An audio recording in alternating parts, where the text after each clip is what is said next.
Muito boa noite, pessoal. Estamos começando a nossa aula.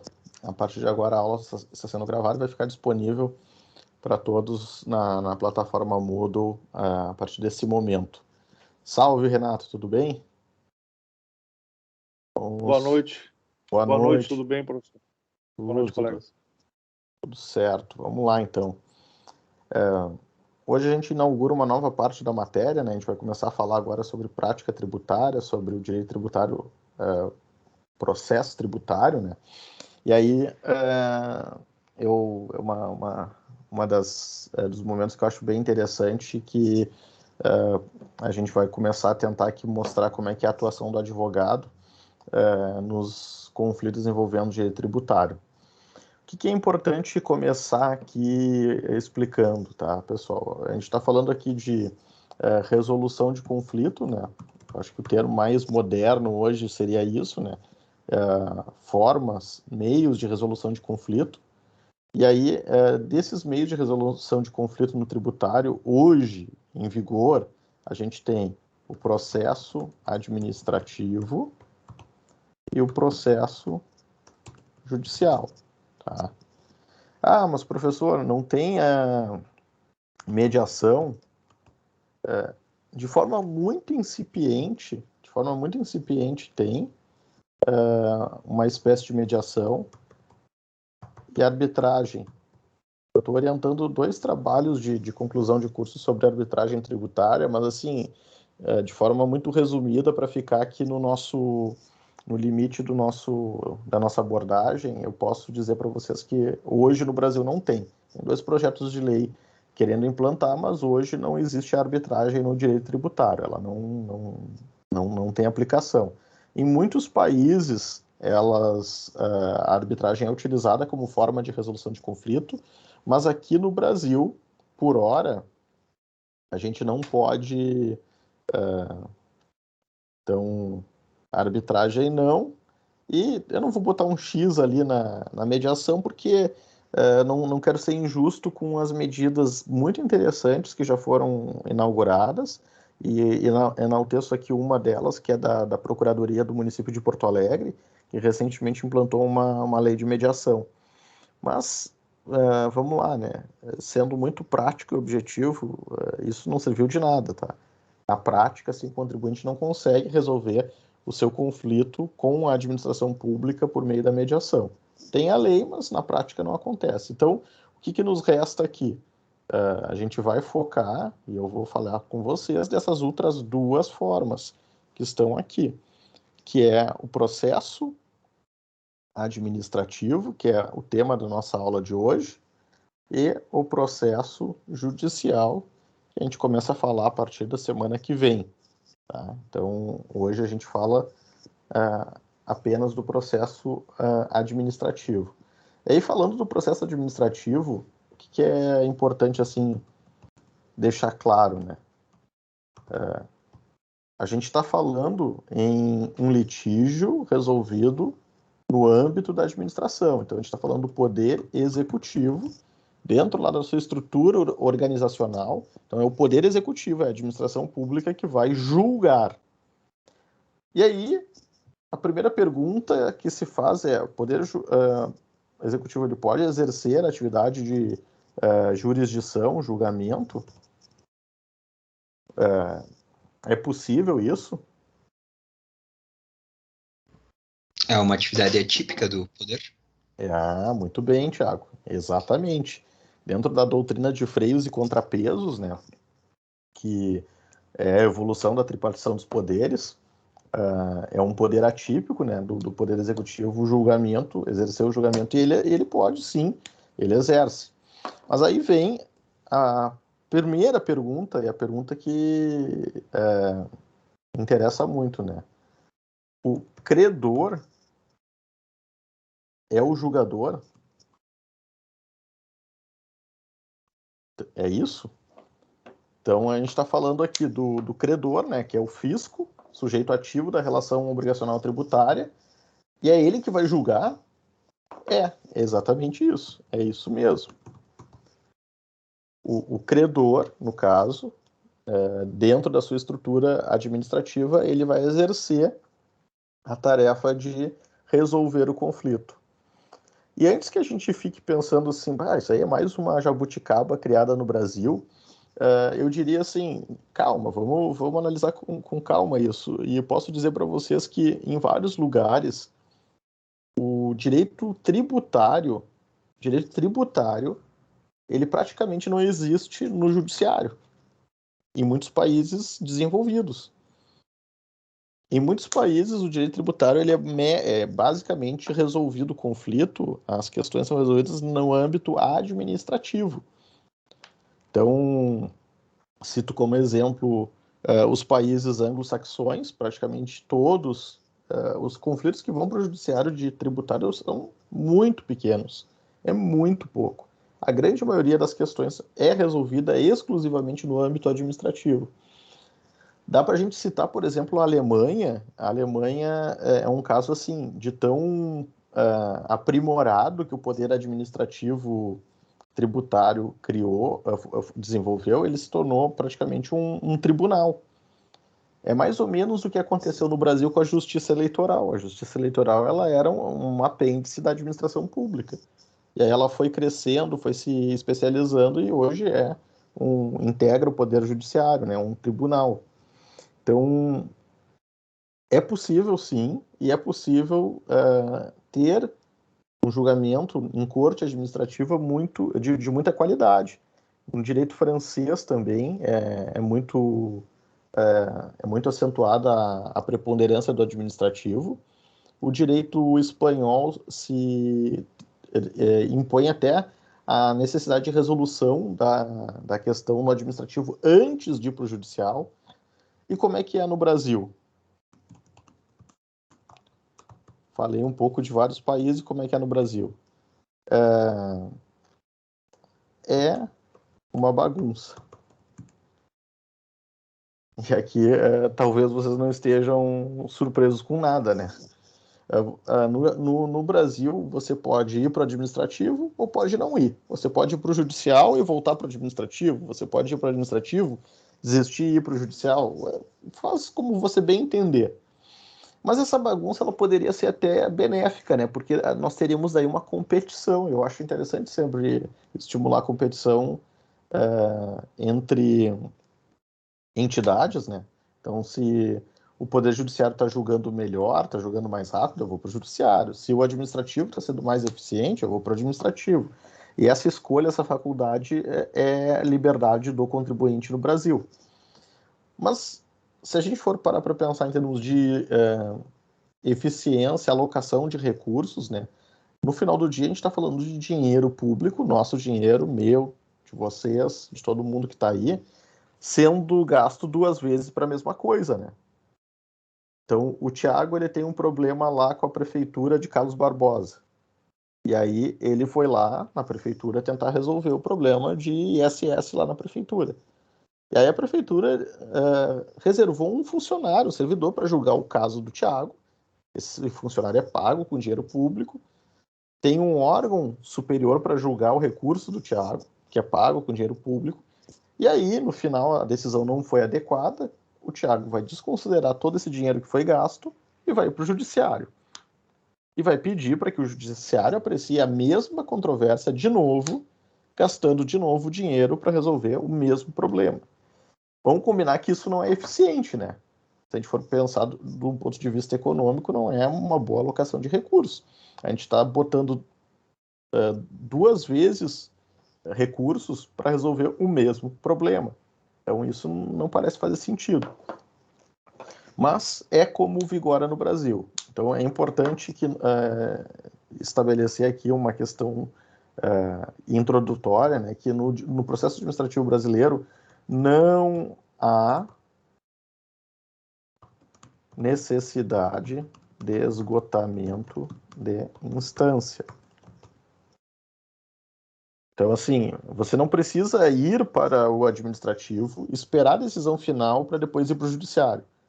Eu sei que eu não atuo e também não conheço o direito previdenciário, mas eu sei que parece que no previdenciário existe esse tipo de exigência, né? Que você não pode ir para o judiciário sem antes ter tentado obter o benefício junto ao órgão administrativo. No tributário não há essa necessidade, você pode ir direto para o judiciário, ok? Mas aí o que tem de vantagem, então? Por que eu iria? Se eu estou dizendo que o administrativo no Brasil é uma bagunça, o administrativo no Brasil ele não é perfeito, ele está longe de ter um nível de perfeição, e ele é apreciado pelo mesmo cidadão, pelo mesmo ente, pelo mesmo sujeito que é o credor, e logo tem interesse na preservação, na garantia, na manutenção do crédito. Ele não tem interesse em desfazer o crédito, em desconstituir o crédito. Por que o administrativo seria interessante, então? Qual é a vantagem do administrativo? Eu vou dar duas vantagens aqui. A primeira delas é a suspensão da exigibilidade do crédito tributário. Artigo 151, inciso 2, 3 do CTN. O que é isso? Para quem não lembra, para quem esqueceu lá das aulas de tributário 1. O crédito tributário, tão logo constituído, ele se torna líquido, certo e exigível. Logo, a pessoa que não paga está em mora e começam a surgir os encargos da mora e, mais especificamente, a consequência é a inscrição do devedor em dívida ativa. Se o devedor está inscrito em dívida ativa, ele não tem certidão negativa de débito. E aí, o grande lance para os contribuintes aqui, especialmente empresas, é por meio da utilização da defesa administrativa, obter a certidão positiva com efeitos de negativa, que é basicamente a CND. É praticamente a mesma coisa que a CND. Só não diz que a pessoa não deve. Ela deve, mas a exigibilidade desse crédito tributário está suspensa por força da discussão, da instauração da discussão no âmbito administrativo, certo? Então essa é a primeira vantagem. A segunda vantagem é digamos, como é que eu vou chamar? Eu peço para que vocês me ajudem, é súmula vinculante, eu acho que é número 24 do Supremo Tribunal Federal, acho que é 2430, agora eu não estou me lembrando, que exige o esgotamento da via administrativa para efeito de oferecimento de denúncia no crime. Confiram para mim aí, quem tiver... Sim, é 24. 24? Tá, perfeito. Então, qual é a vantagem do processo administrativo? O contribuinte que está sendo questionada a sua conduta, e a conduta dele tem duas esferas de questionamento, uma é na esfera tributária, outra na esfera criminal. Pode ser que caracterize, configure algum tipo penal. Ele pode ser imediatamente denunciado? Não. Se o tributo for reconhecido que não é devido, que ele não existe o tributo, como é que ele vai ser denunciado por crime contra a ordem tributária? Então, primeiro tem que esgotar na via administrativa e constituir em definitivo o crédito tributário. E aí, o crédito tributário constituído em definitivo, aí sim, fica caracterizado, ao menos em tese, né, em status assertionis, a possibilidade de denunciar, de configuração ali da responsabilidade criminal, e aí autoriza os órgãos que fazem a acusação oferecer a denúncia. Antes disso, não. Então, aqui tem uma vantagem interessante para a estratégia de defesa do contribuinte, que é segurar o processo crime. Certo? Então, a gente tem aqui uma vantagem também de utilização do processo administrativo. O que eu queria enfatizar para vocês, assim? O processo administrativo ele tem que ser encarado, e assim né, como um procedimento de aperfeiçoamento da vontade da administração tributária. Em outras palavras, a administração tributária ela tem o dever de constituir o crédito e cobrar de quem deve.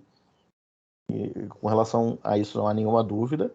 Se está previsto na lei, se ocorreu o fato gerador, tem que ser cobrado. Não tem questionamento.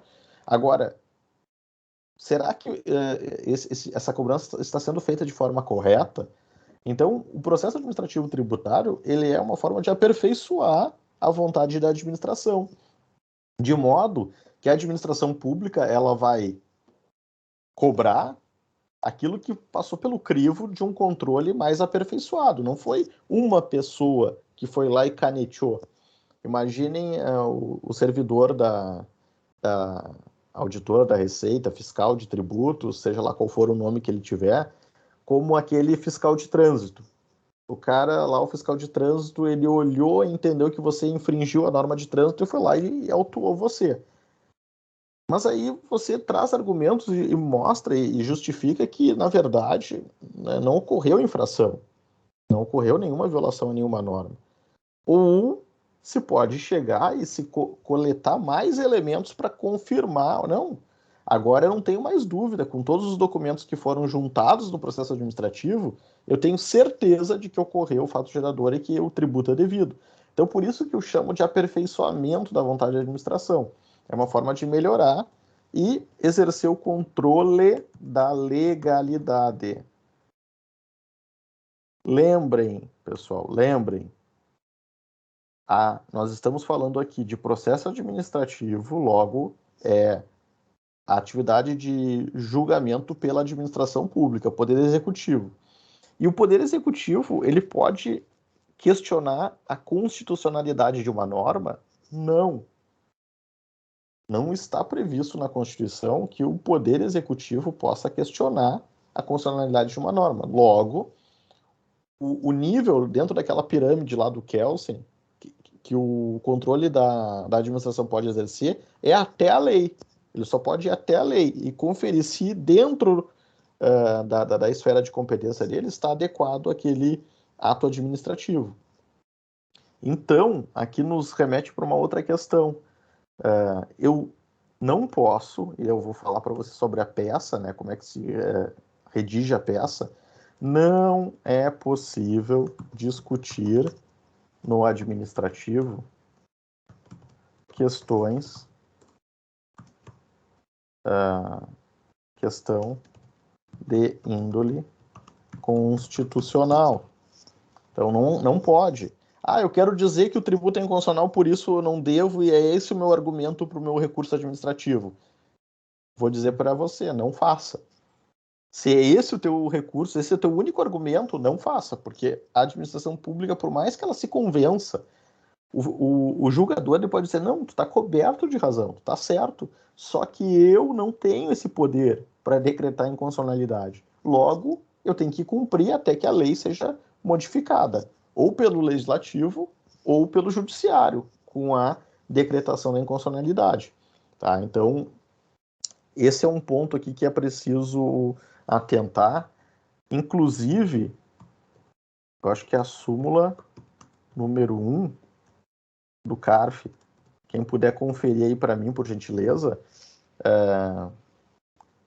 Já vou conferir aqui. Vamos ver se é isso. Súmula. Acho que é a súmula número 1 do CARF, que diz exatamente isso.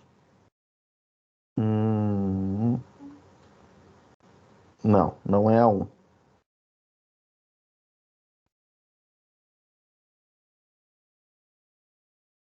É a 2, está aqui.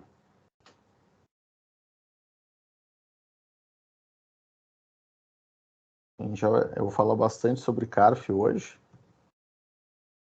Vocês vão ouvir falar bastante hoje sobre o Conselho Administrativo de Recursos Fiscais, que é o órgão máximo de controle de julgamento no âmbito dos tributos federais, tá? Mas aqui está a súmula número 2 do CARF. Vamos deletar aqui para não ficar confuso. Que diz exatamente isso que eu acabei de explicar para vocês. Tá? Então, o processo administrativo ele tem esse contorno que eu acabei de explicar.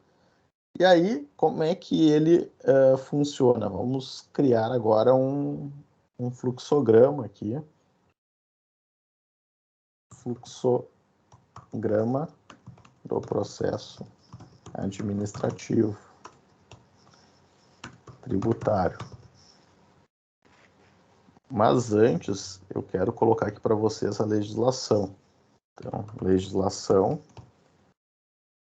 A gente tem, no âmbito federal, o decreto 70235, que é a norma que regula o processo administrativo tributário federal, e que ele foi recepcionado no ordenamento jurídico como lei, tá? Então, todas as alterações do decreto 70235 foram feitas por lei, porque ele tem status de lei hoje, no nosso ordenamento jurídico vigente. E a gente tem a lei 9874, que é a lei do processo administrativo geral. Ela é muito boa. E esse daqui é do processo administrativo tributário. Tá? Então, a gente não vai ter tempo aqui de falar do processo administrativo estadual e dos municipais que tem no estado, né? Porque senão a gente precisaria de um semestre para ficar falando de tudo. Mas, em certa medida, o fluxograma que eu vou mostrar para vocês, ele é muito parecido, ele é muito semelhante. Ele não vai fugir muito do que eu vou explicar para vocês em qualquer um dos âmbitos, seja municipal, estadual ou federal. Como é que é o fluxograma? Como é que ele funciona?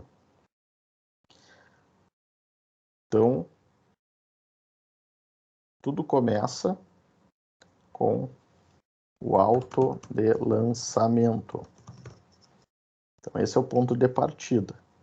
E aqui a gente tem a pedra fundamental, o primeiro passo dado para a formação do processo administrativo tributário. No entanto, a gente tem um período que antecede a lavratura do auto, que é, no plano federal, é o procedimento de apuração fiscal, ou PAF. A Receita Federal adora criar siglas, tá? Que a gente poderia, assim, numa comparação grosseira, um processo penal, chamar isso aqui de inquérito, tá? A gente poderia, numa comparação grosseira, chamar isso aqui de inquérito. Não é um inquérito, mas só para entender o que eu vou falar, fase de investigação. Então, o órgão administrativo, ele, por alguma razão, até mesmo denúncia, ele descobriu, peraí, tem alguma coisa errada aqui. Esse contribuinte aqui não está agindo correto. Vou investigar. Aí ele instaura um procedimento de apuração fiscal, e aí, nesta fase aqui, eu discordo dessa posição, tá? Mas, enfim, como eu sempre digo, né, vocês não têm que aprender o que eu penso, e sim o que vigora aí fora. Eu discordo disso, mas não é necessário assegurar as garantias constitucionais. Eu tenho até vergonha de escrever isso, eu fico com vergonha de escrever, porque parece assim uma coisa tão retrógrada, tão ditatorial, né? Eu dizer isso, mas Professor, diga, isso é parecido com o inquérito policial? é parecido com o inquérito policial. E aí, por exemplo, se a autoridade ela não quiser dar acesso do contribuinte, ela tem o direito de não dar acesso. Se ela quiser não fornecer documentos, se ela quiser não divulgar dados, ela tem o direito. Eu tenho o direito de me defender? Não, tu não tem direito de se defender de nada. Eu tenho o direito de poder... O meu advogado... Não tem direito a nada. Tu não tem direito a nada, e esse desrespeito a essas garantias não contamina e não tem nenhum efeito no que vem depois, tá? Então, esse é o alerta que eu coloco aqui, com muita contrariedade, eu coloco, mas é o que vigora, tá? E por que eu digo assim, professor, tá querendo ser como os advogados garantistas? Não, é porque assim, se a gente vai dizer que aqui é o processo administrativo, é o procedimento de aperfeiçoamento da vontade da administração tributária, e eu acredito realmente nisso, que é um procedimento, é um meio para aperfeiçoar a vontade da administração, seria extremamente importante contar com a participação do principal interessado, que é o contribuinte, né? E ele poder, inclusive, até melhorar a fiscalização, melhorar a investigação, ou ajudar a administração para perceber que está errado, ela está indo para o caminho errado. Então, assim, assegurar que o contribuinte possa ter acesso ao documento, possa participar, não me parece que seja nenhum tipo de absurdo ou que venha atrapalhar a investigação. Claro, quando a gente está falando de alguma operação que está conjugada com uma operação policial, o sigilo é fundamental, né, para êxito da operação. Eu não estou falando disso, não estou falando de uma operação policial. Eu estou falando do cidadão que não pagou o imposto de renda, simplesmente. Quando nós estivermos falando de um ilícito penal e um ilícito tributário junto, evidente que as autoridades vão ter todo o direito de fazer isso no maior sigilo para garantir o êxito da investigação. Mas aqui a gente está falando de cobrança de tributo. Eu estou trabalhando não com um caso penal, eu estou trabalhando com um caso de dúvida sobre a ocorrência do fato gerador e se ocorreu de fato. E parece que seria razoável garantir que o contribuinte pudesse se defender, pudesse participar da formação da vontade da administração pública. Mas não é essa a opinião vigorante. E o que é ruim disso tudo, gente? Quando a gente pega aqui e fala isso, né? Pode parecer, mas tu está querendo só simplesmente garantir que o sujeito faça uma defesa qualquer e aí essa defesa qualquer ela é só para ganhar tempo e fazer com que o contribuinte se evada das suas responsabilidades. Não, não é isso. Entendam. O que for decidido aqui no amarelinho vai repercutir aqui no azulzinho. Certo? Para o bem ou para o mal. Então, nessa fase aqui, pode a administração tributária concluir que não tem elementos aqui e arquivar? Pode tranquilamente, instaurado, não se convenceu, o que acontece? Arquiva. Então, a administração ela pode não se convencer e aí ela vai arquivar. Então, não tem nada. Se isso vier a acontecer, é uma possibilidade. Instaurou a investigação, foi procurar a ocorrência dos fatos e se convenceu de que ele não ocorreu. Então, arquiva e pode acontecer tranquilamente. Agora, se convenceu de que realmente ocorreu o fato gerador e tem que constituir o crédito, o próximo passo é lavrar o auto de lançamento e aí a gente começa a falar do processo administrativo propriamente dito, tá? Só que este documento que está aqui, tá? Vou colocar até maior aqui para chamar atenção. Esse documento que está aqui, ele passa a gozar dos atributos que todo ato é um ato administrativo, sim, e como todo ato administrativo, ele goza dos seguintes atributos, né? Esse ato administrativo, ele tem a presunção de certeza, tem a presunção de liquidez, tem a presunção de veracidade e de exigibilidade, certo? Então, ele é certo, líquido, exigível e ele é verdadeiro. Como todo ato administrativo goza da presunção, tem esses atributos. É uma presunção jure et de jure? Não, é uma presunção juris tanto. Só que agora, pessoal, o ônus probatório é muito grande, porque tem um ato administrativo e eu vou ter que rebolar aqui para conseguir desfazer essa presunção. Essa é a parte difícil. Então, assim, é como assim, se fosse estabelecer uma corrida, um dos competidores aqui na fase no amarelo, ele correu bastante, ele está bem adiantado, e aí quando deu a largada aqui no azulzinho, um está muito na frente do outro. E aí ele diz, agora você pode correr, agora você pode fazer o que quiser. Bom, mas aí fica bem difícil, né? Uma vez já tendo percorrido as etapas de forma antecipada. Então, essa é a primeira parte, tá? O auto de lançamento. E o auto de lançamento, ele deve observar, que eu vou mostrar aqui, esses requisitos aqui, ó. Artigo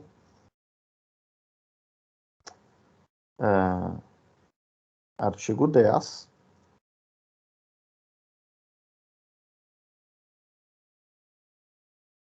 Vou colocar aqui. Auto de lançamento. Professor. É infração. Diga. Pode falar. Eu queria saber, assim, no caso, o PAF, né? Por exemplo, depois, quando tiver o processo administrativo, efetivamente, o contribuinte vai poder ter acesso. Aí, nesse caso, o PAF, ele fica incluído, ele vai para o procedimento administrativo depois, ou o contribuinte nunca vai poder ter acesso a esse documento? Aí é uma incógnita, tá? Acho que é o Juan que estava falando, né? É uma incógnita, Juan. Por quê? Se a gente estiver falando de um PAF, por exemplo, foi aberto um PAF aqui para avaliar a conduta do Renato, tá? Só do Renato. Então, aí esse PAF teve uma investigação, foram coligidos alguns documentos, foi intimado o Renato para prestar esclarecimentos, ele prestou, e aí esse PAF aqui concluído, ele é concluído com a lavratura do auto de lançamento, e aí o Renato vai ter acesso a tudo isso, certo? E normalmente o que acontece? Tudo que foi feito antes se disponibiliza para o contribuinte a partir do momento em que ele é autuado, tá? E aí ele tem acesso a todo o anterior. Hoje em dia, no administrativo tributário federal, isso é feito de forma eletrônica e melhorou bastante o acesso. Antes, gente, se vocês criticam, acham ruim o processo eletrônico da Justiça Estadual, quem já manuseou, quem já teve a oportunidade de ter acesso, vocês não sabem o que era o da Receita. Era tão ruim, que eu preferia fazer no papel e entregar, ir lá na repartição e entregar ele em papel. Mas hoje melhorou bastante, evoluiu bastante, ele já está melhor. Longe de ser algo bom, como é o EPROC, como funciona bem o processo eletrônico da Justiça Federal, mas já está bem melhor. Então, você, respondendo a tua pergunta, Juan, se for um caso normal, você vai receber tudo, tá? Agora, se, por exemplo, junto com o Renato estava o Thiago e o Ederson, eles estavam sendo investigados os três. E aí tem informações do Thiago, tem informações do Ederson e do Renato. E aí, essas informações que foram prestadas, como elas têm sigilo, a Receita não vai dar acesso para o Renato do todo. Só que pode ser que nas informações prestadas pelo Ederson ou pelo Thiago tenham elementos importantes para a defesa. E aí eu não vou ter acesso a isso tudo, tá? Então, assim, resposta à tua pergunta. Normalmente sim, mas há muitos casos em que não. E aí já se tentou habeas data, já se tentou lei de acesso à informação. E assim, vocês vão ver, se forem pesquisar, as decisões do STJ sobre isso é de ficar envergonhado. Eu fico envergonhado com as decisões do STJ. Basicamente, as ementas assim, enaltecem o direito do acesso, as garantias condicionais, mas aí no final não concedo a ordem, não autorizo a informação. Tá, mas então é só para discursar a garantia. Não sei se eu consegui te esclarecer, Juan. Sim, professor, é isso mesmo. Na prática, fica na discricionalidade do ente, né? Exatamente. No caso, mesmo se não tiver ninguém envolvido e eles não quiserem disponibilizar, eles vão ter essa opção, então. E assim, né? Agora eu vou falar alguma coisa que, digamos, não é correta, mas como é que eu vou saber se foi colocado tudo? Eu não tive acesso antes, eu não estava presente, não me deixaram ver. Como é que eu vou poder afirmar que uma parte de alguns documentos vai lá que vamos imaginar que o sujeito ele investigou a minha contabilidade e tem uma parte da contabilidade que é super boa para mim. Tem uma parte da análise, a contabilidade minha está comigo, né? É evidente que eu vou ter condições de usar na minha defesa. Mas uma parte da análise que me é favorável, ela foi tirada. Se ela foi tirada, eu não sei. Eu não vou conseguir saber depois quando foi liberado, né? Porque eu só vou ver o trabalho final, como é que ficou. E assim acontece, né? Como é feito a portas fechadas, secreto, sigiloso, eu não sei. Então pode ter alguns elementos que foram retirados. Quero crer que isso não acontece, mas quem é que controla? Ninguém, não tem controle. Não, e outra, como vai se defender sem saber de que está se defendendo, né? Sim, porque quando assim as investigações, se vocês forem ver, acompanhar, ela é uma cartinha assim, termo de intimação. Não diz nada, é só assim, senhor contribuinte, me mande os seus livros contábeis de tal a tal. Aí eu vou lá e entrego. Tá, mas para que é isso? O que você está querendo saber? Por quê? Não. E se você ligar, marcar uma hora, vai ser assim, o mesmo tipo de contato lacônico, sem nenhum tipo de informação, não é prestado nenhum esclarecimento. E aí depois você descobre, ele estava querendo descobrir o imposto de renda. Era para isso que ele queria. Só depois que você vai descobrir.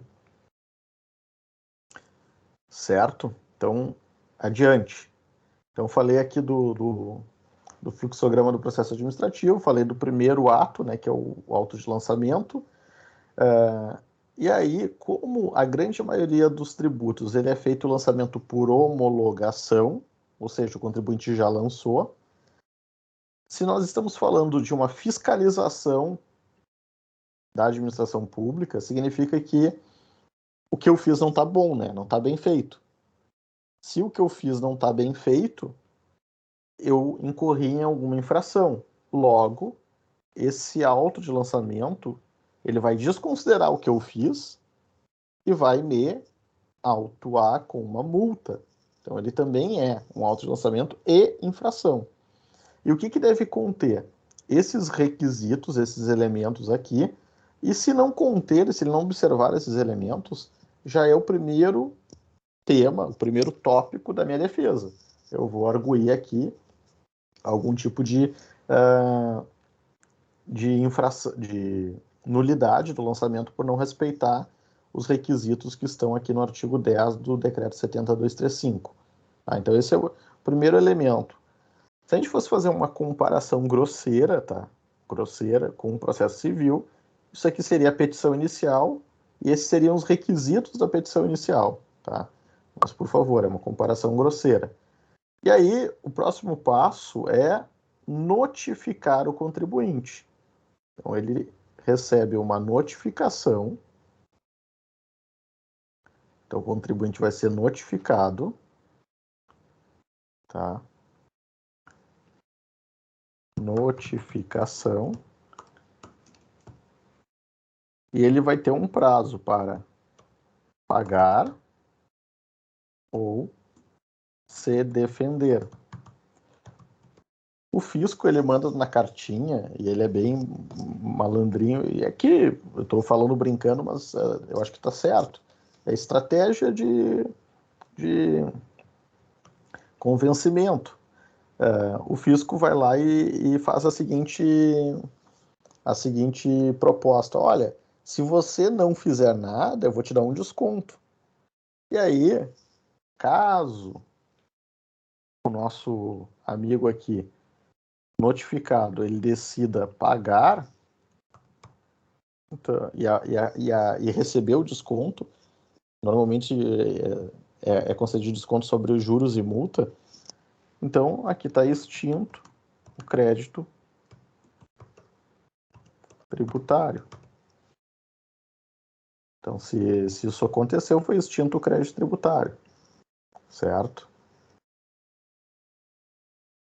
E aí, encerrou, fim da linha, acabou.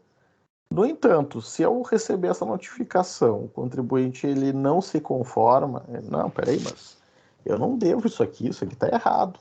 Ele tem a oportunidade para apresentar a sua manifestação. E aí vem, digamos, a minha comparação grosseira de novo, que é a oportunidade para o contribuinte se defender, que seria o equivalente à contestação no processo civil, e aqui a gente vai chamar de impugnação ao auto de lançamento. Esse é o nome técnico da peça, tá? Aí se você for dizer, mas no meu município eu já vi a lei, ele chama de defesa. Sim, pode ser que a lei municipal chame de defesa. Tem um município que chama isso já de recurso. Ou seja, a primeira manifestação do contribuinte já é um recurso. Pode ser que se chame, mas eu estou utilizando aqui a nomenclatura do decreto 70.235, tá? Que é o que a gente está examinando aqui, tá?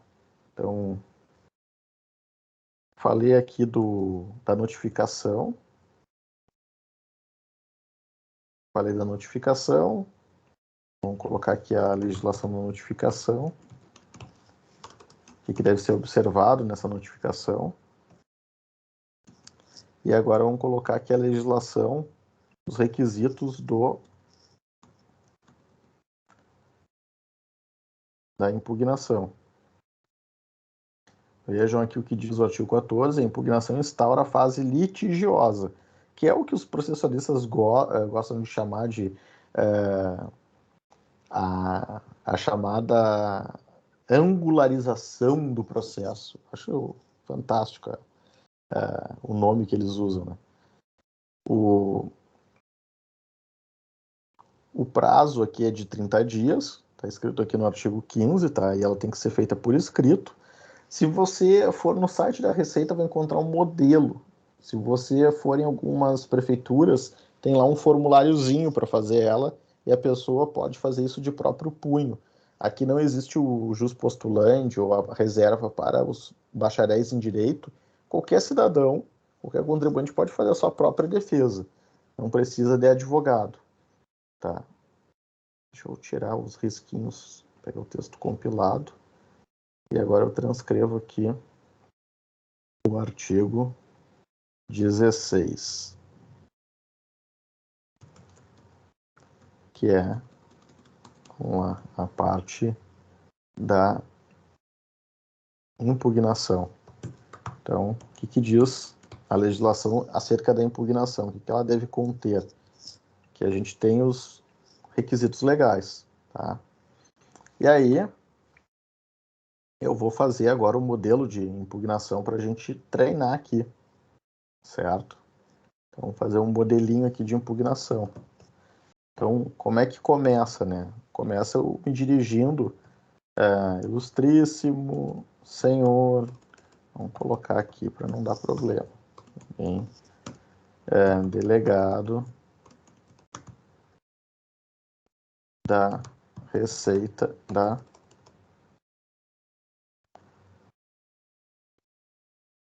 Receita Federal da Delegacia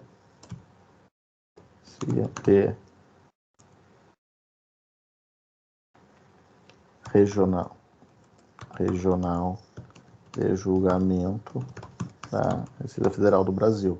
Então, esse é o endereçamento, né? Então, eu vou colocar aqui o número do processo administrativo. Onde é que está escrito o número, o processo? Número. Tem que identificar qual é o processo administrativo. Onde é que está o número?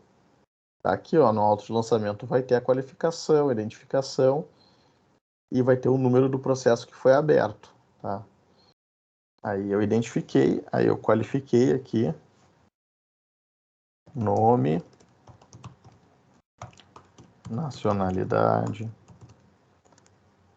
estado civil, profissão, endereço, vem respeitosamente a presença de vossa senhoria apresentar impugnação ao auto de lançamento número tal, fulcro no artigo 16, é 16? É. Artigo 16 do decreto 70.235, pelos argumentos que passa a expor. Tá, então aqui eu fiz a qualificação, tá? Vou dar uma embelezadinha que eu gosto de negritar para ficar mais visual. E aí agora a gente vai para a primeira parte, que é os fatos. Uma coisa que eu gosto sempre de, nessa aula, que eu começo a peticionar, explicar como é que é o peticionamento, que o estilo, né, é de cada um tem o seu estilo, e que bom que os estilos são diferentes, cada um tem um estilo de escrever, seja também na forma de identificar, se você quer chamar isso aqui de breve, resumo, introdução, sei lá, o nome pouco importa. Eu coloco aqui dos fatos por ser da tradição do direito, tá? Mas o que é importante aqui, neste tópico da defesa? É a oportunidade que o contribuinte tem de esclarecer o que realmente aconteceu. Porque, como eu disse, né, nessa fase introdutória aqui, só quem sabe o que aconteceu foi a Receita. Ela foi lá, investigou, levantou documentos e criou a sua convicção sobre o que aconteceu. E essa convicção, ela está estampada no documento, que é o auto de lançamento, que pode estar completamente equivocado. Então ele tem que explicar o que aconteceu. Então, olha, a operação que eu fiz foi essa, não foi a operação descrita lá pela autoridade, não foi isso que eu fiz. Eu tenho aqui as provas, eu tenho aqui os documentos, então ele tem que esclarecer os fatos. O que eu sempre recomendo, né? Uma linguagem direta e objetiva. Então, de novo, né? Não quero me meter no estilo de cada um, não gosto de... Tem gente que acha que é bonito, aquela linguagem mais romantizada, mais técnica, cheio de brocados jurídicos. Eu prefiro uma linguagem bem direta e objetiva, frases com sujeito, mais verbo, mais complemento. Parece aula de português, né? Mas aquelas frases que começam, eu tenho um sócio no escritório que adora fazer assim, primeiro um advérbio, depois uma interjeição, aí tem um aposto, e aí depois vem o verbo. Gente, quem está lendo já está cansado, né? Isso daqui eu não recomendo. Mas, enfim, estou falando de uma questão de estilo, E aí, cada um vai adotar o seu. Eu não gosto desse tipo de estrutura, tá? Eu não recomendo. Porque a gente tem que entender o seguinte: a gente está jogando no campo adversário. A gente está jogando no estádio do adversário. Tem tudo para perder. Se eu vou dificultar ainda a compreensão, eu estou dando mais razão ainda para que a minha derrota seja consagrada. Então, o que for possível simplificar, recomendo que simplifique. E não utilizem, e aí é uma questão muito técnica do tributário, e uma dica que eu dou para vocês e aqueles que querem atuar. Nos outros ramos do direito, especialmente no direito de família, no direito penal, argumentos assim de apelo emotivo, aquelas floreadas que o advogado às vezes faz no direito de família, no direito penal, lá, por vezes, funciona. Aqui não adianta, gente. Eu vou dizer para vocês, o tributarista não tem coração. Ele não se impressiona com uma frase: se eu não ganhar, eu vou morrer, a minha empresa vai fechar, muitos empregos serão desperdiçados. Esse tipo de argumento assim retórico, ele não funciona, especialmente no administrativo. Então, assim, conta a história direto, fala o que aconteceu, em linguagem bem simples, direta, objetiva, e aí você consegue passar o recado, tá? Fazendo referência sempre que possível aos fatos e às provas. Vou destacar aqui fatos e provas. Isso aqui é extremamente importante, tá? Extremamente importante. Aí a gente vai para a segunda parte. Então, qualificamos, falamos dos fatos, agora a gente vai falar dos fundamentos, razões do direito.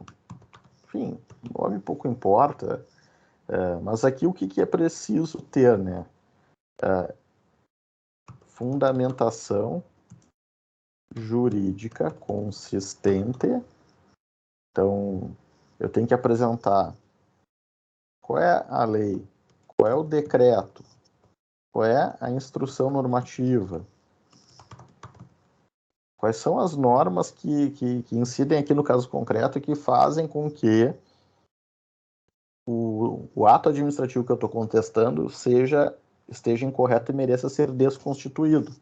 Eu tenho que focar nisso. Posso usar jurisprudência? Pode. Agora, eu recomendaria buscar a jurisprudência do órgão que você está atuando. Então, jurisprudência do tribunal administrativo que você estiver atuando. Então, vai lá e boa parte dos órgãos, eu posso assegurar que na Prefeitura de Porto Alegre, no Governo do Estado e no CARF, todos eles têm site com um repositório de jurisprudência disponível. Não tem nenhuma dificuldade, é bem fácil acessar e você consegue ter acesso à posição do tribunal sobre aquelas matérias. Então, se você encontrar um precedente que favorece, use-o, é ótimo. Ah, mas não tem a posição no administrativo sobre essa questão, eu vou perder certo. Só tem no STJ uma posição. Pode usar? Pode. Mas os julgadores administrativos, eles não costumam dar muita bola para a orientação das cortes. É forte o que eu estou dizendo, né? E é meio absurdo, mas é assim. E salvo agora, mais recentemente, com a doutrina dos precedentes, em que muitos têm eficácia perante os órgãos da administração, especialmente eu estou me referindo aqui ao Supremo Tribunal Federal, aí sim, aí tem uma súmula vinculante do Supremo, tem uma orientação, aí tem que cumprir, tem que respeitar. Mas, via de regra, assim, é um precedente isolado, o administrativo não vai dar nem bola. Não vai. E é muito comum ter matérias que eles se orgulham de ser diferente, de ter uma posição diferente do judiciário. Então, para direcionar aqui o trabalho de vocês, eu sempre recomendo que se use aqui a jurisprudência da corte para a qual eu estou me dirigindo. E aqui, eu recomendo sempre abrir tópicos, tá? Fica muito mais claro quando eu identifico o que eu estou querendo combater. Então, se eu divido em tópicos, é muito interessante. E eu gosto de usar a seguinte estratégia, tá? Quando eu descrever o tópico com o comando, o que eu quero? Eu quero que seja anulado, eu quero que seja desfeito, eu quero que seja extirpado. O que eu quero com este tópico? Qual é o meu objetivo? Eu escreve ali, olha, nulidade do autor de infração. Indica o fundamento aqui, porque ali já é uma forma de tu resumir para um leitor mais preguiçoso, tu já resumiu o que tu quer. Se o sujeito não lê tudo, pelo menos ele leu o tópico. Ah, professor, mas daí eu tô fazendo com que ele não leia mesmo. Mas a outra hipótese é você não colocar o tópico e ele não lê igual. Então, pelo menos aqui vai ter a chance de ler o tópico. E aí você consegue, ao menos, fazer com que ele aprecie esse seu argumento e, eventualmente, refute ele. Mas vai enfrentar, ok? E uma coisa que eu gosto assim, é sempre colocar ao contrário do que os professores, e aí não digam que eu ensinei isso, tá? Os professores de processo vão me matar. Os professores de processo, o que eles ensinam, né? Que você deve tratar primeiro das preliminares, você trata das questões que são preliminares ao mérito, e depois você trata do mérito. Eu prefiro tratar daquilo que é mais forte para o argumento menos forte. Então, eu escolho uma ordem de importância dos argumentos. Porque muito provavelmente eu vou pegar o leitor cansado no final. E aí, se eu trouxer o argumento mais frágil em primeiro lugar, ele leu com atenção, aí, puxa, isso aqui é uma fria... Quer ver uma fria tremenda? É eu invocar... Cadê? Onde é que tá? Qualificação, descrição, disposição legal, exigência de estimação do acúmulo no produto de energia, assinatura do autuante, seu cargo, função, número, matrícula. Não, está no artigo 202 do CTN. Esse aqui, ó, artigo 202. Aqui, ó, indicação do livro e da folha de inscrição. Está escrito no CTN, no artigo 202, que tem que dizer qual é o livro que foi arquivado e qual é a folha. E aí, muitos processos administrativos não fazem isso. É ilegal? É ilegal. Não cumpriu a lei. Mas qual é a chance disso ser provido? Eu nunca vi acolher isso. Aí eu vou colocar esse argumento como primeiro tópico. Ausência da folha e da descrição do livro. Esse é furado total. Então, se eu boto ele na frente, eu já deixo o leitor de má vontade comigo. Ele, mas o cara vai vir só com balela, só com bobagem e abobrinha. Então eu já contamino, já formo a convicção do leitor, que não é boa. Lembrem que a gente está jogando na casa do adversário. Não é boa. E aí eu coloco lá ele completamente contra o meu argumento. Então, eu acho que tem que priorizar aquilo que é forte. Mas, de novo, o que eu estou dizendo aqui é estilo, tá? Não, se você botar preliminar primeiro, os argumentos depois, é o mais correto, é o mais técnico, mas eu estou tentando aqui trazer para vocês um pouco da experiência, o que eu acho que funciona. E aí, gente, feita a fundamentação, dividido, estruturado aqui, eu vou para a fase de arremate. Que é... Professor, Diga. sobre a parte da jurisprudência ali, por exemplo, o senhor não acharia que, digamos assim, tem um entendimento do STF em repercussão geral ou do STJ em recurso repetitivo? Mesmo assim, o senhor acharia que não seria interessante no sentido de tentar convencer aquele julgador? Não. Eu não disse isso, Van. Se ficou essa impressão, por favor. A tua pergunta vai me dar a oportunidade para eu corrigir e reformular. Eu não disse que não se deve usar. Eu disse que deve usar sim. Se tem um precedente do STF, tem um precedente do STJ, use. E se ele é em repercussão geral, use mais ainda. Bota em letra grande, com marca-texto, enfim. Pode fazer um carnaval. Tá? Use sim. Se ficou a impressão de que eu disse para não usar, eu me expressei mal. Agora, o que eu tentei dizer? Tentei dizer o seguinte: se você acha que porque o STJ julgou numa das turmas a questão favorável ao contribuinte, e eu trazendo esse acórdão isolado do STJ, o órgão administrativo vai acolher. O que eu quis dizer é que você está enganado. O órgão administrativo não dá bola para a orientação dos tribunais. É isso que eu quis dizer. Agora, é evidente que se você tem, use. Se é a única, use. Se existe só uma, use. É evidente que você deve usar. Eu não quis dizer para não usar. Eu só dei esse alerta para privilegiar a procura por orientações da própria corte. Aí eles tendem a respeitar, tá?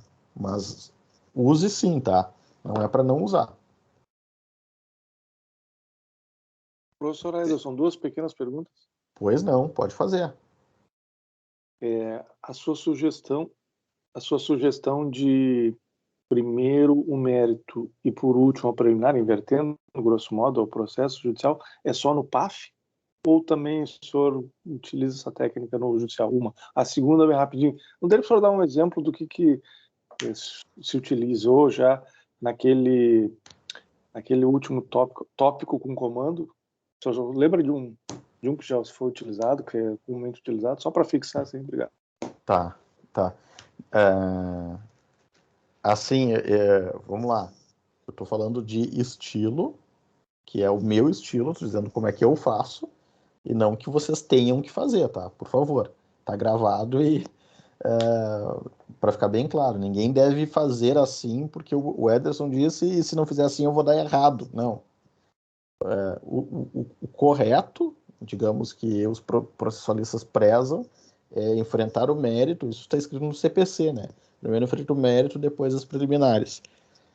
O que eu disse não é que tem que botar o mérito na frente sempre. Eu disse botar o mais forte. Se o meu mais forte é a preliminar, bota a preliminar na frente. Eu tenho uma preliminar fantástica. Tem aqui uma nulidade grotesca, um erro absurdo. Boto na frente. Se é esse o meu mais forte, a preliminar vai ser a primeira a ser apresentada. Por outro lado, se o meu mais forte é um argumento de mérito, uma norma que autoriza a fazer aquilo que eu fiz. Bom, então esse para mim eu vou botar. Eu posso fazer isso, tá escrito aqui. Tá aqui, esse é o primeiro. Bom, se você superar este, aí tem outros, mas esses são mais fracos. Então, assim, eu prefiro colocar dessa forma, tá? E isso vale tanto para o administrativo quanto para o judicial. Os meus colegas processualistas que não me ouçam, porque eles vão dizer que eu estou cometendo uma heresia, isso é quase que um crime lesa pátria, né? Inverter a ordem. Eu nunca havia pensado nisso. Mas assim, agora quem está falando não é o professor, tá? É um advogado. E qual é a função que o advogado tem? Ganhar. Eu quero ganhar. Não me interessa como é que eu ganhei. Se foi com a cor diferente, se for com um argumento mais em cima, mais embaixo, eu quero ganhar porque eu fui contratado para isso. E eu preciso convencer. Então, se essa é a minha função, eu vou fazer aquilo que for mais viável. E aí a gente tem que entender que tanto no administrativo quanto no judicial, os julgadores estão assoberbados. Essa é a realidade, tá? A gente tem que trabalhar com a realidade. O administrativo tem muito processo para julgar e o judicial tem muito processo para julgar. O leitor é um leitor de má vontade, ele está cansado, ele está exausto, ele está lendo muita coisa. Então, se eu não facilitar a vida dele, eu estou dificultando a minha chance de ganhar, correto? Então, eu tenho que pensar sempre na lógica, assim, como é que eu vou deixar a vida mais fácil de quem está julgando. Então, eu falo isso sempre para, assim, especialmente para quem estagia comigo, olha, simplifica, deixa assim mastigado, diz onde é que está a página. Isso que eu estou falando está na página tal, documento tal, bota até, desenha se for necessário desenhar, de modo que a pessoa ela não precise... tem os advogados mais antigos que dizem, não, mas o juiz tem que ler o processo, ele que vai procurar o documento. Tudo bem, no mundo ideal deveria ser assim. Só que não é na prática, né? O juiz não está com saco, não está com tempo, está cansado. Ele distribui entre os seus assessores, e daí quando vem para ele, talvez não venha o troço já enviesado. Então, facilita a vida. Essa é a minha dica. Certo? E aí, vamos lá tentar resolver aqui a dúvida do Renato. Ver se eu consigo aqui colocar um exemplo de... o Renato disse, dá um exemplo aqui como é que você fez aí do comando. Deixa eu tentar lembrar aqui de um caso.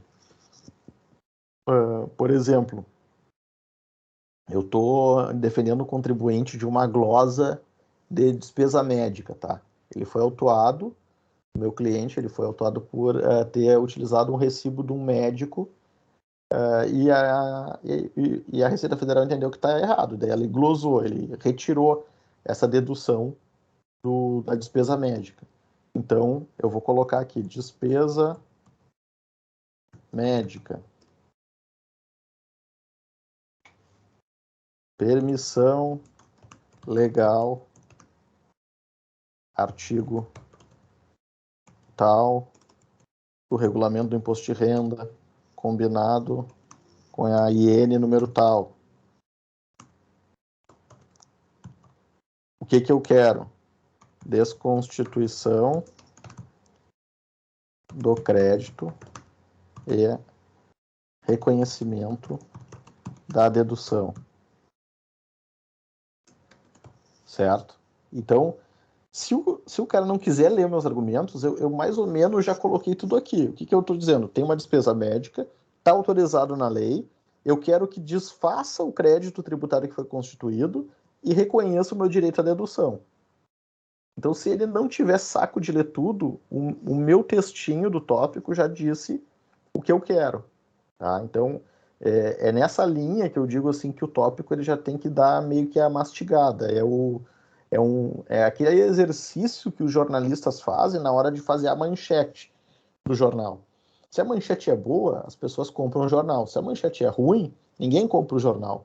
Então aqui você tem que fazer uma manchete boa para que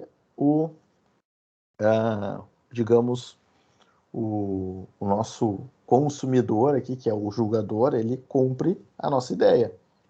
Certo? E aí vamos lá para os pedidos. Obrigado. Aí nos pedidos eu coloco lá, isso posto, eu gosto de usar a luz do exposto. É questão de... Professor, uma Pode pergunta falar. sobre a competência. A competência ela é definida na lei orgânica do município para julgar? Ou, por exemplo, Constituição Estadual que define quais são as delegacias que devem julgar? Ou aonde que eu verifico isso exatamente? Assim, a competência no âmbito da Receita Federal, a Receita Federal tem normas, e agora eu não sei te dizer qual é a norma, se eu não me engano, é uma portaria que define a distribuição da competência, tá? Então, no âmbito federal. No âmbito estadual, tem normas da Receita Estadual que também definem a delimitação da competência, e no âmbito municipal também vai ter a mesma coisa. Mas o que é importante aqui, que talvez seja a tua dúvida, que eu vou esclarecer. A Receita Federal, ela é una, é uma só. Então, se eu sou contribuinte e fui autuado, recebi na minha casa, aqui em Porto Alegre, uma autuação. Eu tenho uma regra de competência que diga que eu tenho que responder isto em Novo Hamburgo, São Leopoldo? Não. Se eu quiser fazer a minha defesa em Salvador, na Bahia, eu posso fazer. Eu posso ir lá, não é brincadeira. Eu posso entregar minha defesa em Jaguarão, em Santo Ângelo? Posso. Vai ser recebida? Tem que ser. É um órgão da administração pública federal. Tá? Então, o contribuinte ele tem o direito de apresentar a defesa em qualquer repartição da Receita e vai ser recebido como independentemente. Tá? Aí vem uma outra questão. Bom, eu fui autuado, eu sou contribuinte que reside em Porto Alegre, eu fui autuado e recebi na minha casa e eu fui na Receita Federal em Porto Alegre, também conhecido como Chocolatão. Fui lá no prédio do Chocolatão e entreguei. Perfeito. Significa que eu vou ser julgado em Porto Alegre? Não. O meu processo, segundo uma organização interna da Receita, ele vai ser jogado para qualquer lugar do mundo. Quer dizer, do mundo não. Do Brasil. E aí ele pode ir para uma DRJ de São Paulo, de Minas Gerais, do Acre, sei lá. Pode ir para qualquer lugar do Brasil. Ah, mas isso viola o juiz natural. Não tem juiz natural no administrativo, tá? Não tem. Então ele vai ser julgado em qualquer lugar. E isso vale também para o estadual. Então eu fui autuado pela Receita Estadual, Rio Grande do Sul. Eu posso me defender em Uruguaiana? Posso. Vou lá e apresento na sede da Receita Estadual lá. Ele vai ser julgado lá? Não. Vai vir para a Receita Estadual aqui, que vai ser julgado em Porto Alegre. Tá? Então, funciona do mesmo jeito. Então, o Thiago trouxe aqui a orientação, ó, instruções da Receita Federal. Tem um modelinho ali, né? Eu falei para vocês que tinha. Então, esse é uma orientação que eles dão. Deixa eu voltar para cá. Então, a luz do exposto requer ser... Opa, pode perguntar. Desculpe interromper, mas dentro da mesma pergunta do Thiago ali, então, na verdade, assim, se eu for fazer uma impugnação referente a algum auto, é que o que acontecia lá no escritório onde eu trabalho normalmente, tá certo que foi uma vez que eu peguei um caso desses, né? Mas a gente enviou por protocolo integrado e então não seria necessário, na verdade, poderia ter deixado na Receita Federal do próprio município, não precisaria ter pagado nesse sentido o correio para enviar. Não protocolo integrado por SEDEX foi. Sim. Uma vez, inclusive, um estagiário, aí vem a malandragem do estagiário, né, que eu apreciei muito. Na Receita Federal, tá, tem as coisas mais esquisitas e esdrúxulas acontecem na Receita Federal. Eu posso ficar um dia inteiro contando para vocês histórias. É o órgão, assim, ó, onde a burocracia ela atingiu o ponto máximo, assim. A sofisticação máxima da burocracia é lá dentro. E aí, eles exigiam não, ainda exigem, que você agende o atendimento. Então, você tem que agendar o atendimento. Então, quem não está habituado não sabe disso, né? E aí tu acha que o teu último dia do prazo é hoje, e eu vou no foro, ali eu vou na Justiça Federal, vou no foro do Tribunal de Justiça, e eu protocolo a minha defesa, que é o último dia, não tem problema nenhum. Se você for fazer isso na Receita Federal, você vai perder o prazo. Porque vai chegar lá e o funcionário, você agendou? Não agendei, então eu não posso lhe atender. Você perdeu o prazo. E aí, o meu estagiário, mas também se ele não fizesse isso, eu matava ele, né? Ele pegou e foi numa Receita Federal, agora não me lembro a cidade, e se deparou com isso, ele não tinha feito agendamento, e aí ele, não, peraí, agora eu vou fazer o seguinte, eu vou ir na cidade do lado. E aí foi na cidade do lado, e daí lá pegou um funcionário camarada, um cara Ah, não, tudo bem, tu não agendou, mas ok, eu vou te atender aqui. E aí protocolou, carimbou. O efeito é o mesmo. É o mesmo. Não precisa ser, porque um órgão é uma... assim, imagina, o órgão é um só. É um só, né? Então não tem a Receita Federal do Rio Grande do Sul ou da Bahia. É a Receita Federal, é uma só. Tá? Vamos lá. Então, aqui eu vou redigir os pedidos, né? Então, o que que eu quero? Eu quero... Vamos lá, no meu exemplo aqui. Requer seja desconstituído o crédito tributário pelos argumentos acima apresentados,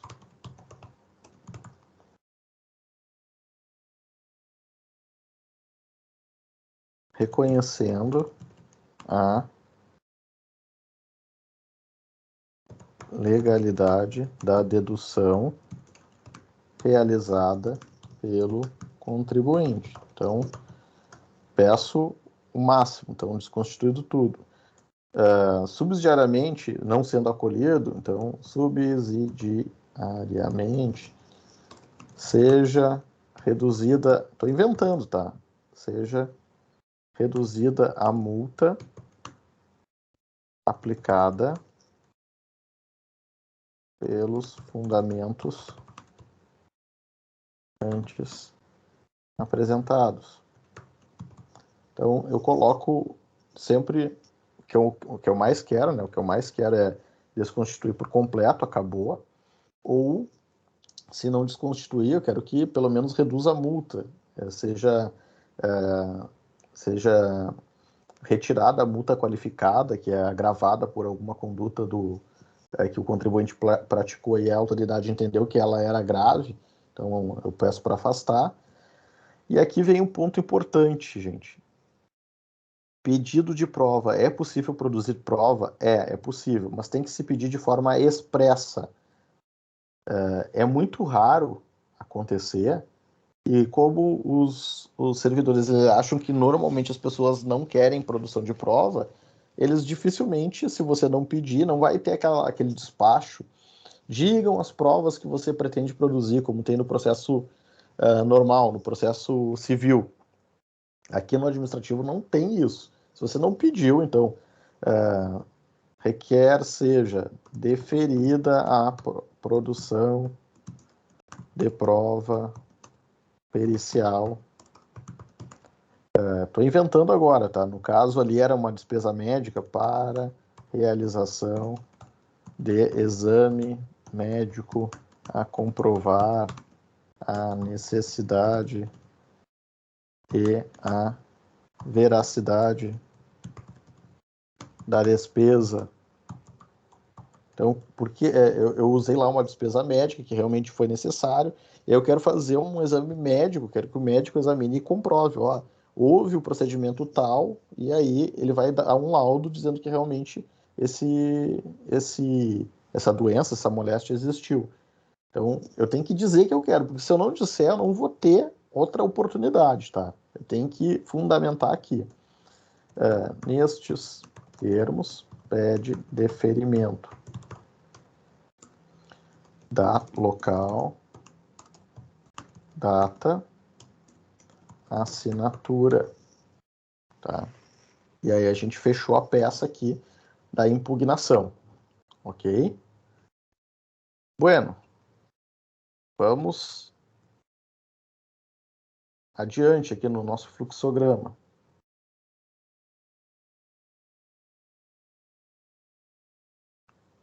Professor, Sim, daí no caso da perícia é um perito da própria Receita que é indicado? sim. Normalmente é difícil acontecer, mas normalmente é alguém da administração pública federal. Pode ser um médico do Exército, pode ser um médico do INSS, mas é da administração pública federal. Com impugnação pode ser juntados os documentos, professor? Ah, muito bem, muito bem. Pá. O Renato trouxe aqui um ponto importantíssimo. É fundamental juntar os documentos. Cadê a defesa? Quando o impugnante... Tá aqui, ó. Parágrafo 4º. A prova documental será apresentada na impugnação, precluindo o direito do impugnante de fazê-lo em outro momento. Então, assim, se você não juntou agora, morreu, acabou. Não pode. Tá? Então, esse é o momento que tem que juntar. Muito bem lembrado. Eu vou colocar aqui, não é um pedido, né? Mas eu vou colocar o alerta, tá? Alerta. Alerta. Juntar a prova documental.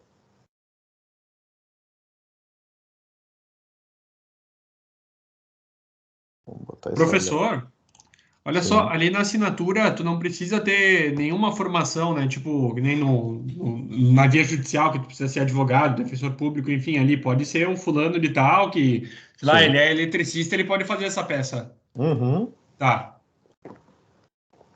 Sim. Correto, Vitor. Qualquer um pode assinar. Detalhe, né? Não sei se era tua pergunta, eu acho que eu respondi, mas agora eu vou dar algum detalhe aqui. Se você está assinando por outra pessoa, então no caso você é procurador, tem que ter a procuração, mais documento de identidade, e antes disso tudo tinha que ser autenticado em cartório, com autenticação. Hoje a Receita aceita que você valide isso com um certificado digital. Mas antes era necessário que você fizesse tudo isso. Então tem que juntar procuração e documento de identidade do outorgante e outorgado, porque ele não confia que você é honesto. Ele presume que você está mentindo e que quem deu procuração não é a mesma pessoa. Então tem que juntar o documento dos dois, tá? Aí falamos aqui do fluxo, né? Notificação para pagar. Foi apresentada impugnação, pode ou não ter prova. Tirar aqui uma etapa, eu expliquei lá, só para poder caber aqui nessa lâmina. Impugnação, aí a gente tem agora o julgamento. Então, a DRJ, Delegacia Regional de Julgamento, vai exarar um acórdão.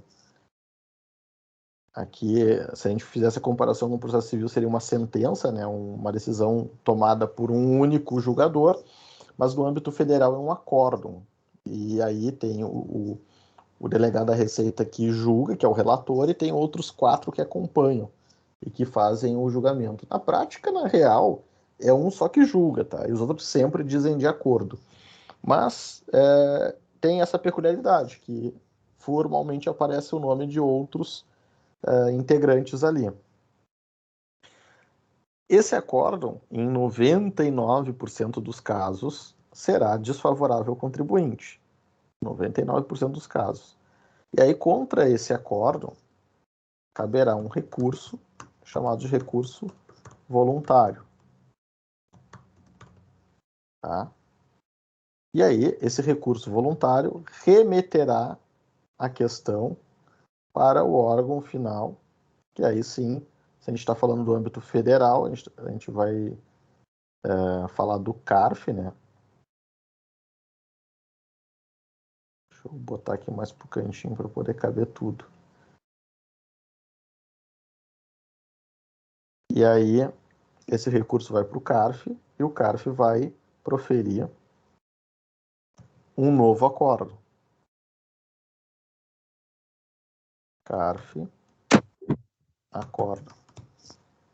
O nome técnico é recurso. Oi? Quem é que está perguntando?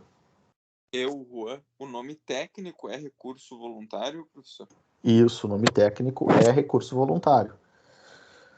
Tem o recurso de ofício, mas esse é uma prerrogativa só da Fazenda, né? Que seria o equivalente do processo civil chamado reexame necessário. são para causas em que, mesmo que você tenha ganho, vai subir de qualquer forma, tá? E o fundamento legal tá aqui, ó. Cadê?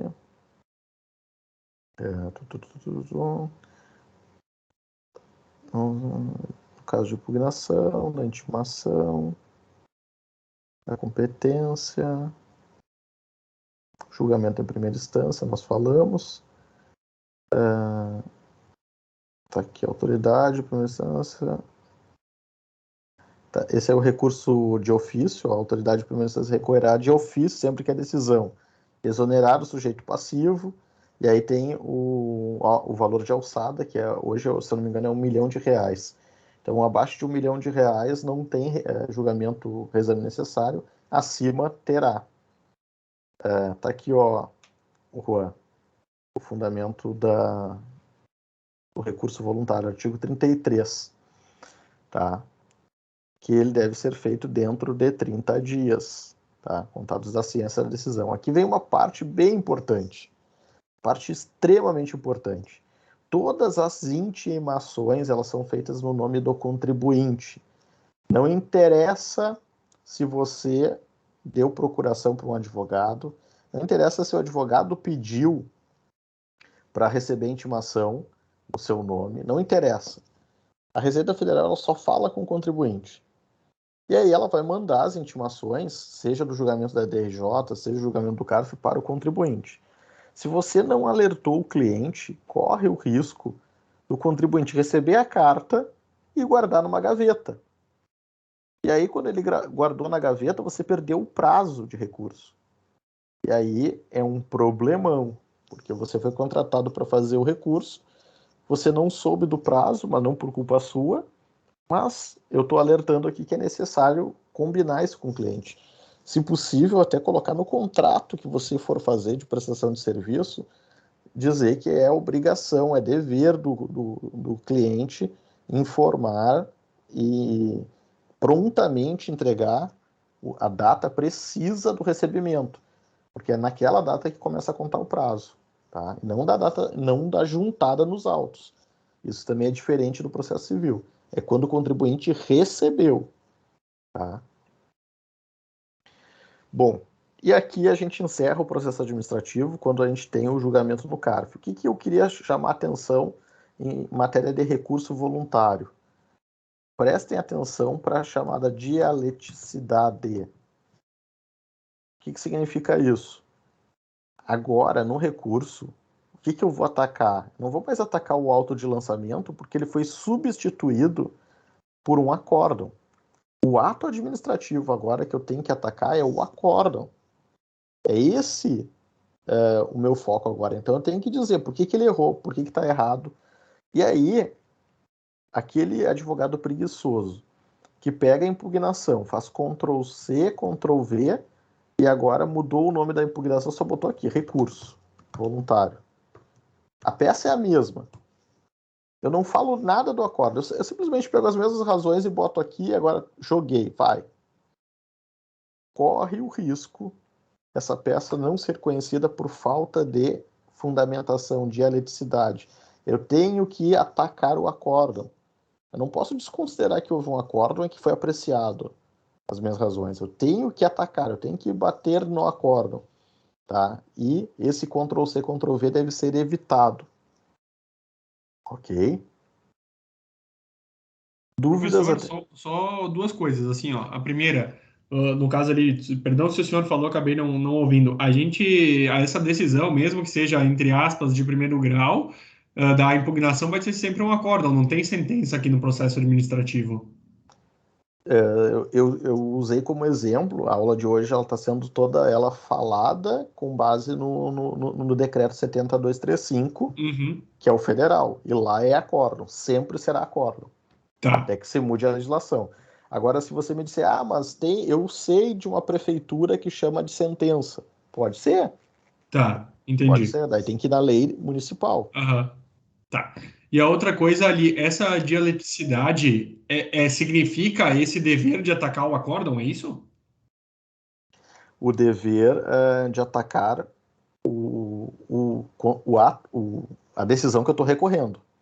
Então, se eu estou recorrendo do acórdão, eu tenho que atacar o acórdão da DRJ e não mais lá o auto de lançamento atrás.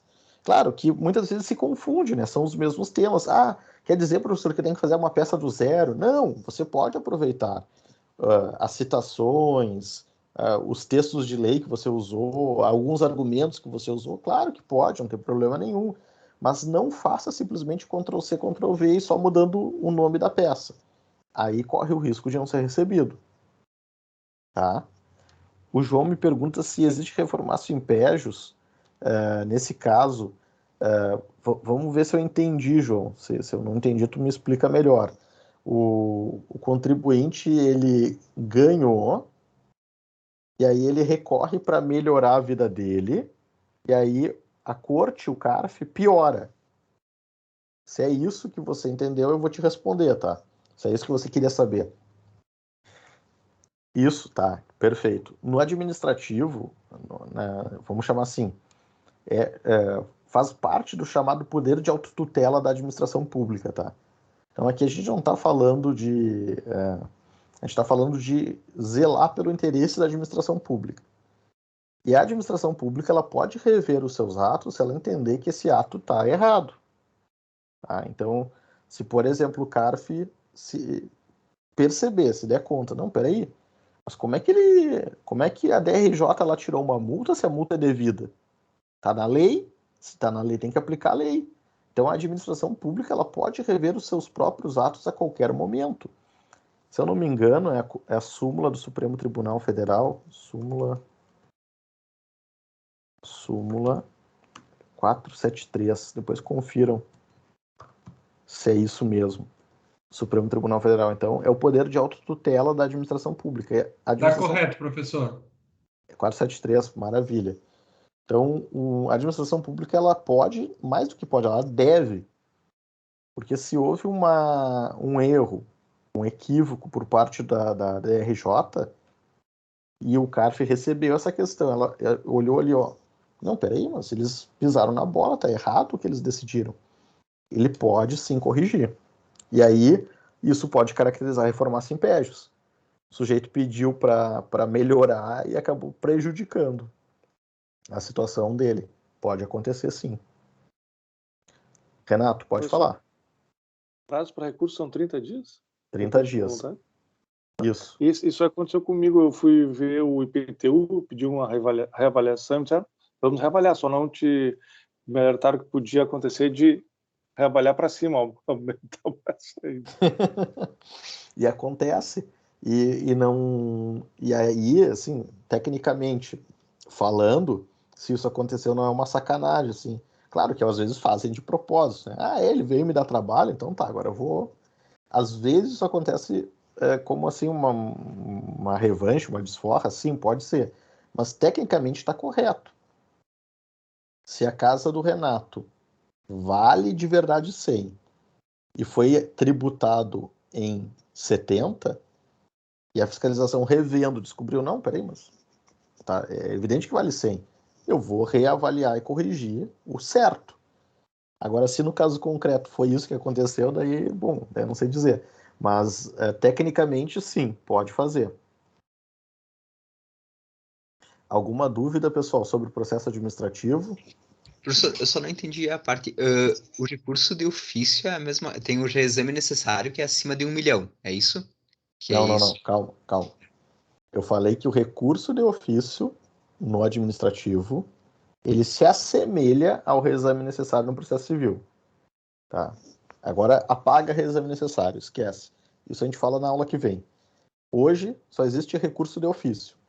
O recurso de ofício, que está previsto aqui no artigo, é o artigo 34.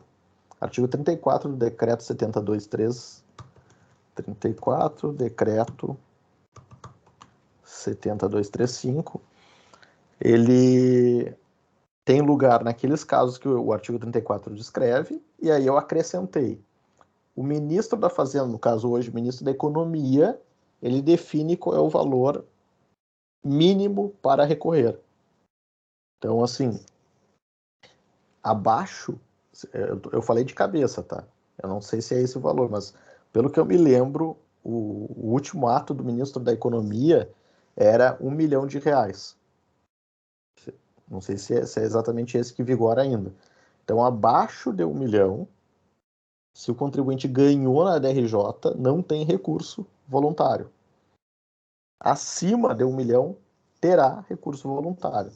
Será reexaminado pelo CARF, independentemente da vontade das partes. Ok? Sim, entendido agora.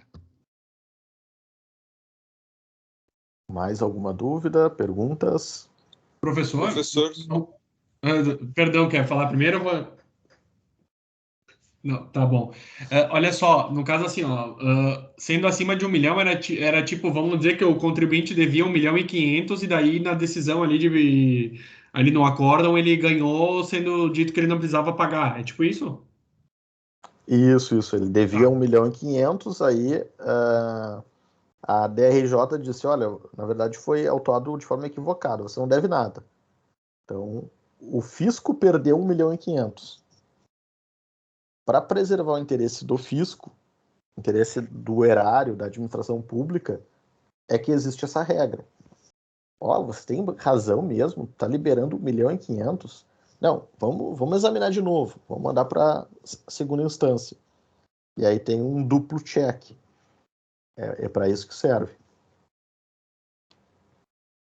Tá bem. professor, minha dúvida é bem prática, na verdade. São dias corridos ou úteis? Muito boa pergunta. Dias corridos, não dias úteis.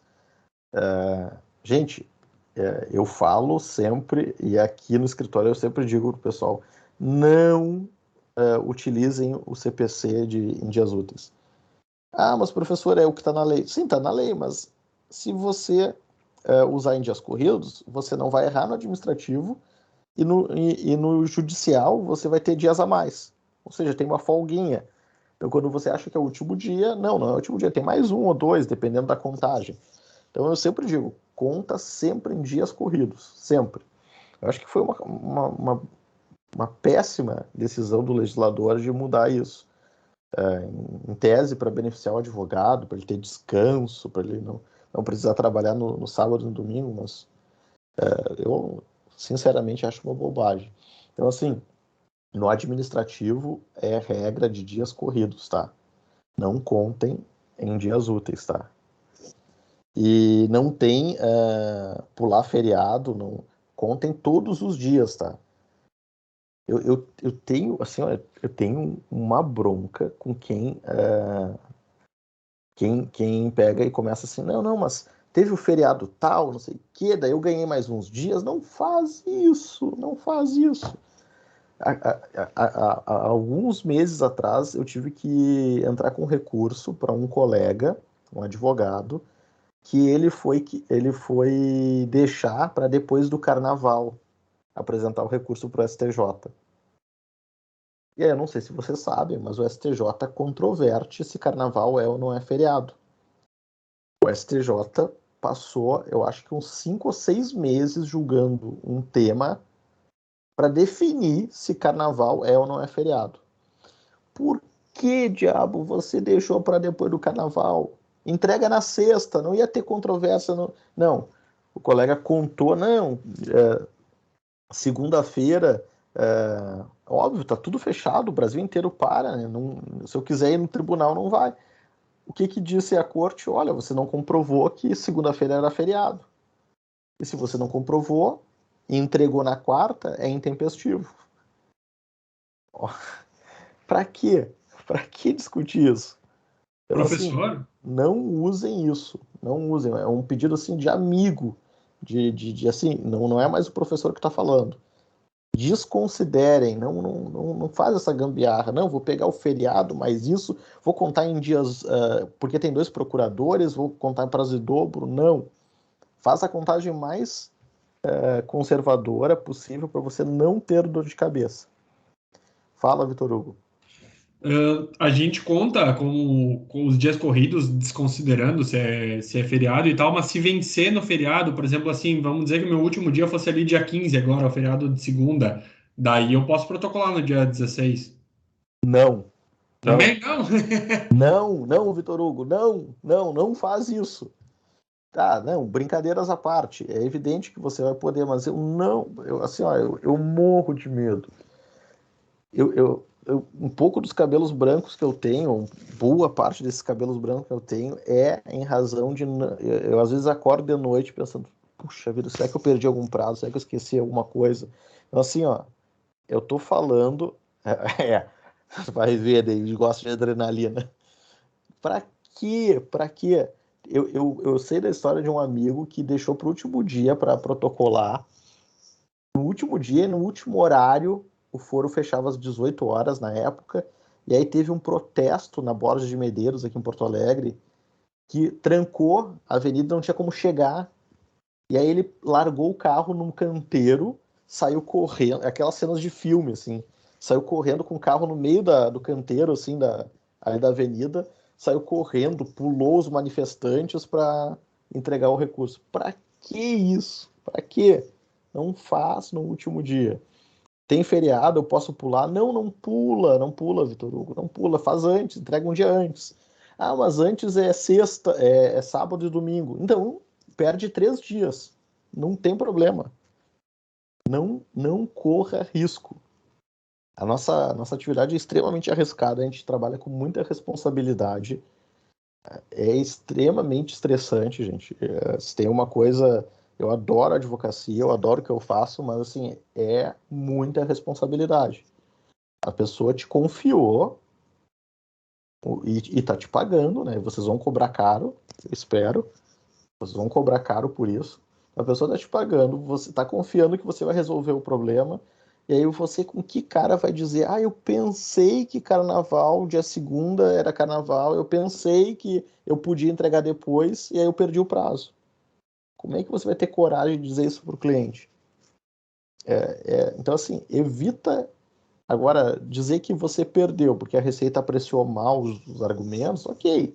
Aí é do jogo, né? Você sabe que nem sempre a gente ganha, nem sempre a gente consegue obter o sucesso, mas não vai ter que dar explicação para o cliente por um erro profissional, né?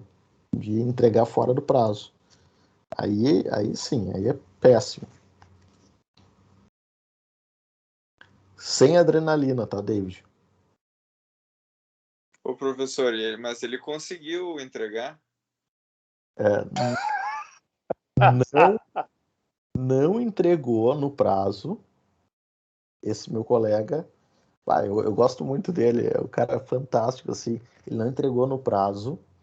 E aí, qual foi a vantagem? Qual foi, assim, enfim, às vezes tem que contar com a sorte. A parte contrária não se deu conta e não alegou. Então, assim, ele foi lá no plantão, o plantão vai receber, né? Só que é fora do horário do expediente. Hoje, com o processo eletrônico, isso nem mais tem relevância, né? Você pode entregar até as 23 horas e 59 minutos, mas assim, tinha fechado o foro. Ele não conseguiu chegar nas 18 horas. Aí ele foi entregar no plantão, o plantão carimbou, só que já era 19 e tanto, sei lá qual era o horário, e a outra parte não se deu conta disso e não arguiu a intempestividade. Então, assim, terminou bem, mas deveria ter ocorrido pior.